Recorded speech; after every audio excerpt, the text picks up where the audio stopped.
Hello and welcome to the latest edition of Sportskeeda's Rumors Roundup. My name's Stephanie Chase and I'm going to be telling you the 10 biggest WWE rumors of the week that you need to know now. For our first rumor of the week, we're looking at the difference between Paul Heyman's role with Brock Lesnar and Roman Reigns. Following his return to WWE, Roman Reigns was revealed to have formed an alliance with Paul Heyman, going on to beat both The Fiend and Braun Strowman for the Universal Championship at Payback. The following week on SmackDown, Paul Heyman cut an enthralling promo about his new relationship with Roman Reigns, but what's worth noting is he did not refer to himself as his advocate like he does with Brock Lesnar.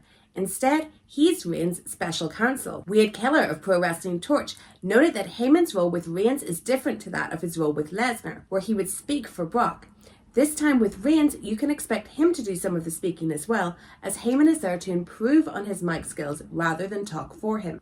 Keller also stated that Heyman is subservient to Reigns rather than being the mastermind like he was with Lesnar. Keller said, "I'm intrigued already with Heyman seeming like a nervous subservient to Reigns, rather than the brains in charge with Reigns just along for the ride." Keller added that hopefully the ratio of them talking would become 60-40 rather than Reigns just delivering a punchline at the end. Our second rumor of the week is looking at the future plans for Roman Reigns' Universal title reign. Roman Reigns is expected to have a lengthy Universal title reign, and he is next booked to defend the title at the upcoming Clash of Champions pay-per-view against his cousin Jey Uso. The storyline with Jey Uso is considered a filler feud, so what are the big plans for Roman? Well, on the latest edition of Dropkick Discussions, Tom Collahue revealed that the endgame is Roman Reigns versus The Fiend. Tom Collahue said, "It has been made clear to me that The Fiend is endgame material. So this is the real big feud that they want to put together between these two." That said, we could see the match at any point, such is the way of long-term planning in WWE right now.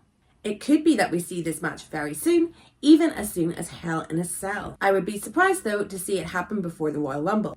I think they want to keep The Fiend out of Hell in a Cell after what happened last year. I went on to say that the long-term plan is one big match between The Fiend and Roman Reigns, unlike what they did before with The Fiend and Braun Strowman, where there was a number of matches including a swamp fight and the no disqualification match. However, it's unclear whether that match will end with The Fiend winning the title from Roman, or if Roman will retain against a babyface Fiend. For our next rumor of the week, we're looking at why is Jey Uso challenging Roman Reigns? It's pretty fresh and exciting to see Jey Uso in the title mix, considering he's long been just a tag team member. And his real-life family history with Roman Reigns adds a little extra to the storyline. But how did Jey get here? Was it all WWE's plan, or did Roman have something to do with putting his cousin in such a top spot? On the latest edition of Dropkick Discussions, Tom Collahue revealed while it wasn't the only factor, Reigns did have some influence in getting Jey the title match. Tom explained that when champions aren't involved in a huge feud, they are able to pick their opponent for a lesser feud, such as Drew McIntyre recently wanting to work with Jinder Mahal before Jinder got injured.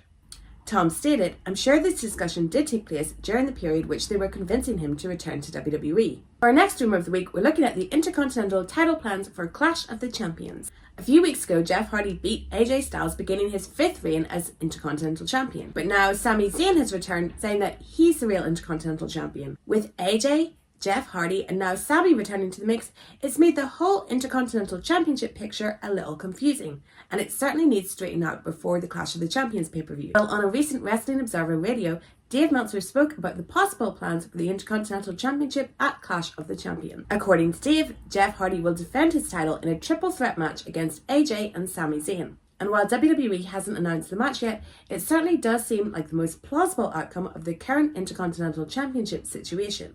For our next rumor of the week, we're looking at, is Dominik Mysterio considered one of the top babyfaces on Raw? On the latest edition of Raw, Dominik Mysterio, with his family by his side, went one-on-one with Seth Rollins' disciple Murphy in a street fight, and the match did not disappoint fans. Towards the end of the match, Dominik and his family started assaulting Murphy with kendo sticks until he couldn't continue.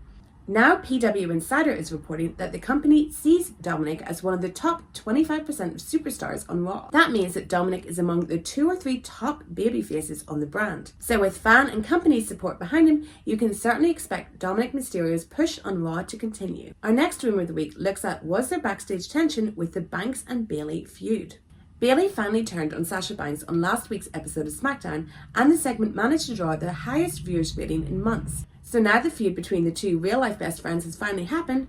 Why did it take so long for us to get there? Tom Collahue reported on the latest edition of Dropkick Discussions that there may have been some fear backstage that it was getting a little too late to do the split. Tom explained, "I think there was a fear that it was getting too late or it was becoming too late and WWE just wanted to get it done. I don't know what the original plan was, but I do know that they need a big match, particularly a women's match for Hell in a Cell. We don't really have an intense feud on Raw in the women's division and we didn't have one in SmackDown until this, so it's good that it finally happened. As for what's next, we're not sure yet, as Sasha Banks is currently sidelined with an injury due to the attack that Bayley inflicted upon her." Our next rumour of the week looks at the initial plans for Keith Lee. Keith Lee made his WWE Raw debut the night after SummerSlam, having a match with Randy Orton. While that match came to an end due to interference from Drew McIntyre, Lee got his rematch at the Payback pay-per-view where he beat Orton clean. But on the Raw after Payback, Keith Lee was in a triple threat match with Randy Orton and Seth Rollins, which was won by Orton when he pinned Rollins.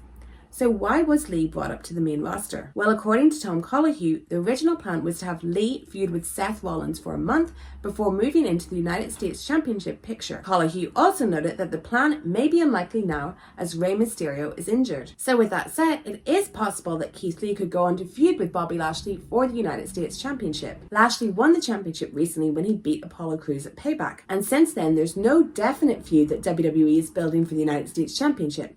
So wouldn't it be fun to see Keith Lee as Lashley's first big challenger? For our next rumour of the week, we have an update on Viking Raider Ivar's injury. Ivar of the Viking Raiders suffered a big injury this past week on Raw. WWE since put out a statement saying that Ivar suffered a cervical injury, but he's expected to make a full recovery. However, on a recent edition of Wrestling Observer Radio, Dave Meltzer noted that Ivar's injury could be worse than expected. Dave said, "Nothing's for sure, but it hasn't been determined whether or not he will need surgery. It's a significant injury, and once you say that, it's clear that it's not just a stinger that he'll come back from in 2 weeks. It's probably a lot worse than that, so it's not determined yet, but it's absolutely, as of today, a possibility. If true, it will mean the end of the Viking Raiders on Raw for a while, which will be a massive blow to the tag team division. Either way, fans will hope that Ivar's injury won't put him out of action for long, but from the looks of things, that's exactly what could happen. Get well soon, Ivar." For our next rumour of the week, we're looking at WWE's Nixed plans for the Authors of Pain. In what came as a huge surprise to fans, the Authors of Pain were recently released by WWE. And on a recent edition of Wrestling Observer Radio, Dave Meltzer gave some insight on the cancel plans for the tag team. According to Dave, Triple H and Paul Heyman wanted to push Icon and Razor, but Vince McMahon wanted to release them instead. Dave noted that one of the ideas had been to reunite the Authors of Pain with Seth Rollins. Dave also stated that when Paul Heyman was there, he wanted to make the tag team into his Road Warriors, something that Paul Levesque agreed with because he had even brought in Paul Ellering to manage them. But unfortunately for the Authors of Pain, it was Vince McMahon's idea they went with, and they ended up being released. And recently on the Two-Man Power Trip podcast, Paul Ellering did reveal that WWE had plans to bring him back as AOP's manager, but they fell through due to COVID-19. Now that they're gone from WWE, it will be interesting to see what the Authors of Pain do next and whether they can link up again with Paul Ellering. But unsurprisingly, Akam and Razor are reported to have a 90-day no-compete clause. Speaking of releases, for our next rumour of the week, we're looking at have nearly 70 people been released by WWE. Earlier this week, it was reported by PW Insider that WWE planned to make a number of cutbacks. As of now, the only names confirmed to have been released by the company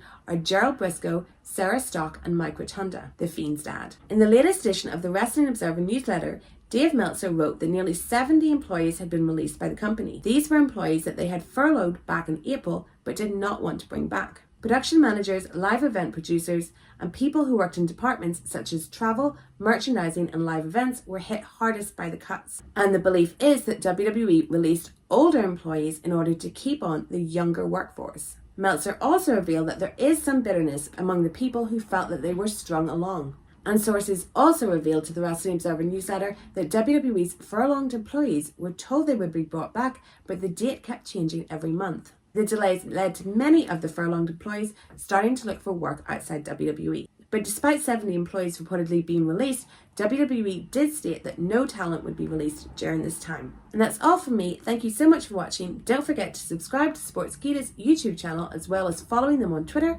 and you can follow me at Stephanie M. Chase.